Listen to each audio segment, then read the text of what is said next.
Filtering face piece and half-face respirators are covered in other videos linked in the description.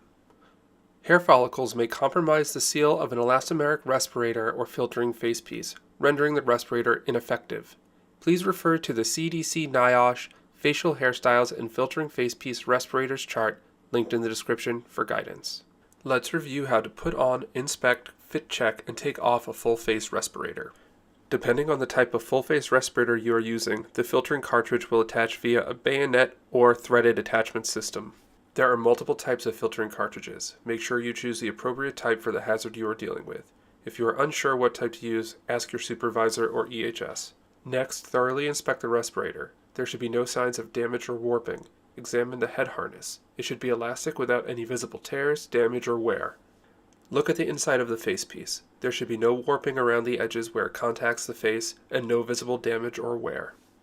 Check the inhalation valves. They can sometimes be tricky to find, but are always located near where the cartridge is attached to the face piece.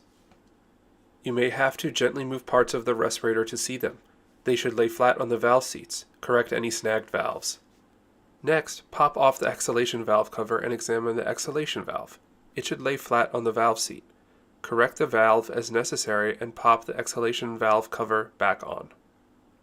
Next, put on the respirator by first placing the straps over the front of the face piece and bringing the respirator up to your face. It is often helpful to place your chin in the chin cup first, then bring the rest of the face piece in contact with your face. Hold the respirator to your face while you grab the head harness and pull it over your head. Begin to tighten the straps. Neck straps first, followed by temple straps, and finally the top head strap.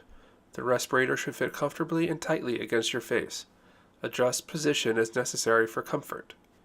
Let's now perform a seal check, which is critical to ensure the respirator is fitting you properly and adequately protecting you. Gently place your palms completely over the cartridges. Don't press down. Inhale. You should feel no leaks and the nose cup should collapse in slightly.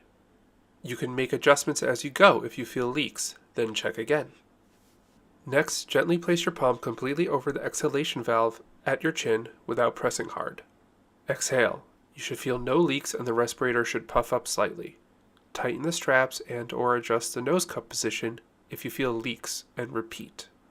If you cannot get the respirator to fit without leaking, there may be an invisible problem with your respirator, or you may need a different type. In this case, don't proceed with your work until you talk to your supervisor and/or EHS. Taking off the respirator is relatively easy. Loosen all of the straps. Once this is done, you can lift the head harness off the back of your head and remove the respirator from your face. Note that you are required to obtain medical clearance, complete specific training, and get fit tested before wearing this type of respirator. If you have any questions regarding respirator usage, please contact Harvard University's Environmental Health and Safety Office. Thank you.